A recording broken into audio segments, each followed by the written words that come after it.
I love a good reading challenge. I love doing them, I love watching them, so I figured why not combine the two for this video. I have a little stack of Christmas books that I've been so excited to read, and Christmas can be such a quick season that I don't want the time to pass me by. So I am challenging myself to read nothing but Christmas books for a week. This should be interesting because I love Christmas, love it. But I've learned that reading too many Christmas books in a row can sometimes feel like too much. So this challenge might be cozy and sweet and just what I needed, or it might be a little too much, a little too sweet. We'll see. With that being said, I am going to be rating each of these books with what I consider to be the 3 most important factors for a holiday book. A classic star rating, how festive the book feels, and how cheesy it is. Because in my opinion, those 3 things have to be perfectly balanced in order for it to be a really good holiday book. I gotta say, I have not read many really good holiday books, so hopefully, I'm really hoping I can add some to the list. I have my little stack here, and I have decided to start with Good Spirits by B.K. Borison. I did start this book already. I am 125 pages in, which is about 30% through. I have been seeing this everywhere on the internet. I think we are all collectively reading it as a book community, and I mean, just judging a book by its cover,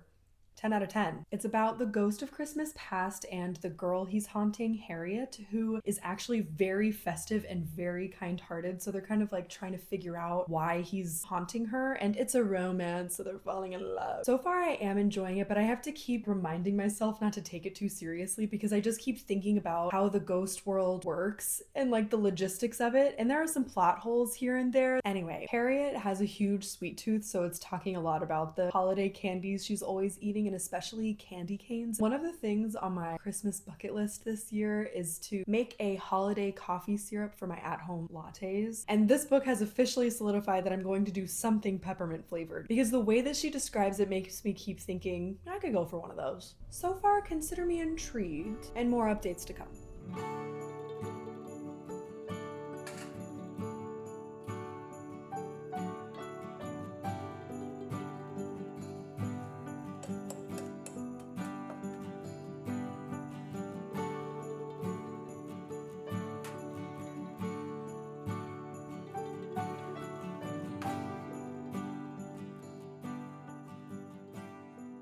Okay, I just made the peppermint mocha syrup. I wish you could smell what it smells like in here. It smells so good. I am stoked to try that tomorrow morning. It is way too late to have coffee right now. I am like a dead girl walking. I'm so tired. But I finished Good Spirits. I have a lot of mixed feelings about this book. There are so many aspects that I liked about it, but ultimately it fell a little flat for me. The ending of this book, I would say the last 50 pages, is this beautiful, epic, sweeping ending, and I think she did a really good job with that. I really enjoyed it. There was something about it that I feel like we didn't have the foundation for that sweeping of an ending. It was still beautiful, but it could have like hit, but there was something missing and I can't quite put my finger on it. But overall, I really enjoyed this book. She hints at a second book in the series, and you know what? I'm gonna pick it up. I am gonna pick it up because I had a really good time with this. I really enjoy B.K. Borison's characters. This is only the second book of hers that I've read, but she really does write these tender-hearted people, which is just nice. They're just kind of nice people to spend time with. And honestly, the acknowledgments made me cry. She just seems like such a gem of a human being. It makes me want to read more of her books. Oh, so my ratings. Okay, so my star rating, 3.5 stars. Festive rating, I mean,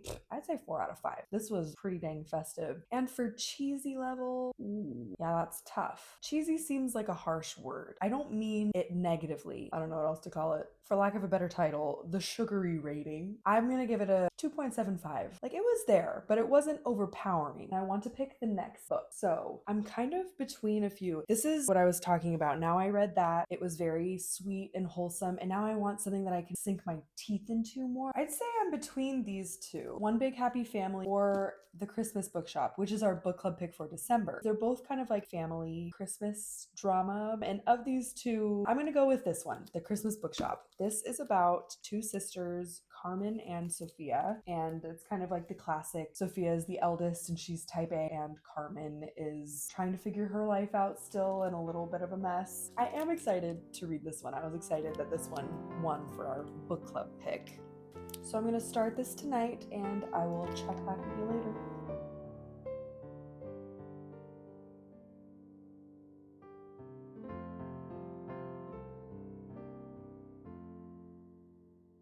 Hello. I do have some updates for you. I'm about 50% through the Christmas Bookshop and I have taste tested the peppermint mocha syrup. Let's start with the peppermint mocha. I have made it twice already and I'm kind of feeling like Goldilocks. The first time I was like, not enough peppermint. Then I added a little bit of peppermint just to my coffee and then it was too pepperminty. So I'm really hoping for number 3, it is just pepperminty enough. And as for the Christmas Bookshop, I am exactly 50% through. And I have decided to put it down. It is the book club book for December, so I am going to come back to it. I'm just not feeling it. I don't know if it's because I don't like the book or maybe I'm just crabby. I don't know because I just feel like I'm being really, really hard on this book. So the things that I am not crazy about is all of the characters feel very two-dimensional. Each character has one character trait and that is who they are. And they just introduced a potential love interest and he's terrible, insufferable. Like there's nothing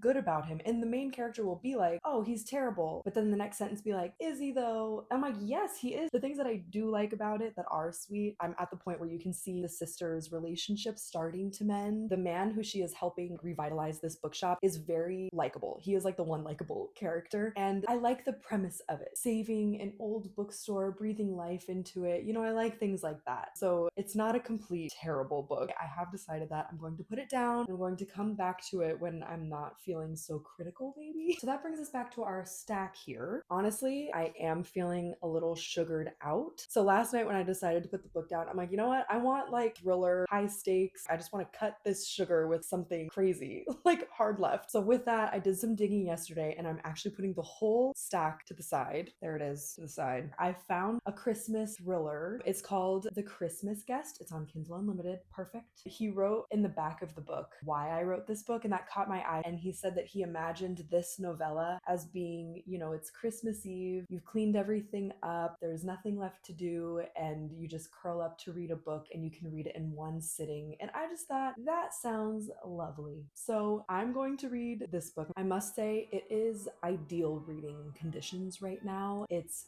cold today. It's gloomy and overcast. I'm about to make a cup of coffee and I'm gonna curl up with this and see how much I can read in one sitting. I'm just so looking forward to it. You know, when the conditions are just ideal, that's today. So I think I'm actually gonna go outside and read with my hot coffee and enjoy the gloom and the cold and my bright pink bougainvillea flowers. Oh yeah, it's gonna be good.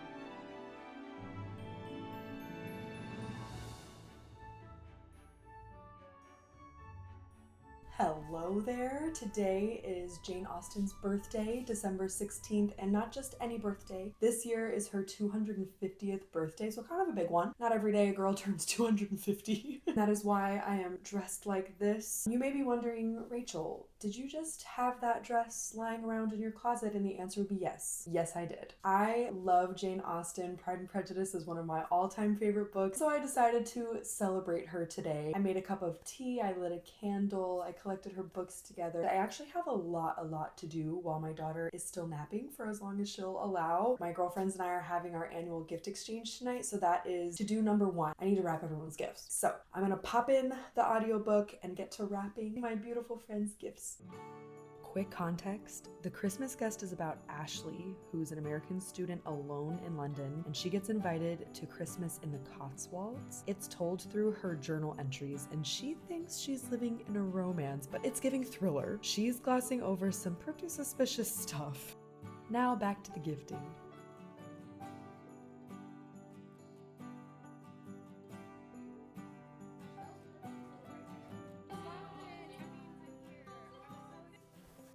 Hello, look at my pajamas. This is one of my gifts from my friends last night. They have chickens on them. Better believe you're going to be seeing me in these a lot in my videos, so consider this the maiden voyage. Last night was so fun and special to have a little girlfriend's Christmas. We all took our turns opening our gifts. We all clapped after everyone had a turn. I love being a girl. I did finish The Christmas Guest. It was exactly what I needed. The perfect palette cleanser. I really liked the format of it, that it was 2 parts. The first part was all in journal entry form, so it was just a really cool way of receiving information because it's her diary. So you know that she's an unreliable narrator. Her tone isn't eerie, but the information that she's providing us with is eerie. And then the second part of the book is basically like, so here's what happened, and like catching you up to speed and going back. It was a very refreshing way to take in a story. It wasn't so linear, but it also wasn't waiting to give you all the information at the end. My dog is eating, so I apologize if that bothers anyone, but I mean, she lives here too, so she can eat. I actually really appreciated his writing style as well. It made me want to look into some of his full-length novels because it's a very specific talent and discipline to be able to tell stories in a way that is succinct but still gets every point you want to across. I just really enjoyed. It was a really quick read and it was exactly what I needed. In terms of ratings, I would give this a 3.75. Festive score, I mean, I'd give it also a 3.75. It was there. English Christmas in the Cotswolds, but it was kind of like a background feeling to this, like, what the heck is going on here feeling. And then the sugary rating, I mean, 0, 1. Like I said, exactly what I needed to cut the sugar that I was experiencing in the other books. So yeah, I'd recommend it. It's 96 pages. I had a really good time with it. Which brings us to our dilemma for today, and that is picking my next book. I did decide that I was going to read One Big Happy Family by Susan Mallery. I got to page 30. I'm not the audience for this, I think. I tried to read it last year and put it down. I tried again this year. I only got to page 30, but I can kind of tell I'm not really enjoying it, and I'm not going to force it. This is probably the last book I'll do for this challenge, so I want to like it. With that being said, I have decided to trust Book Talk, for better or worse. There's this one book that I have seen recommended quite a few times. Every person says it's their favorite holiday read. So I'm going to trust the book community online and hope that our tastes align. And that book is Holiday Romance. I looked it up. It's on Kindle Unlimited. I did not even read the synopsis, and I'm just gonna dive right in. So with that being said, today is one of my get my life in order days. I do some photography on the side, so I'm going to edit some photos right now and hopefully get those sent out today. I'm also hoping to get to Barnes& Noble later today. We will see how everything goes.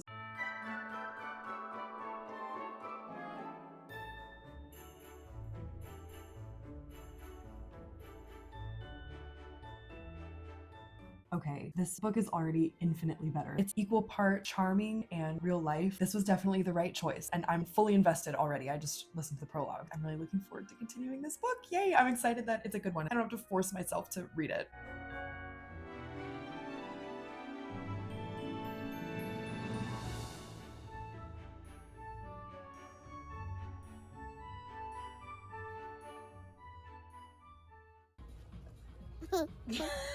Excuse me, you're in my shot.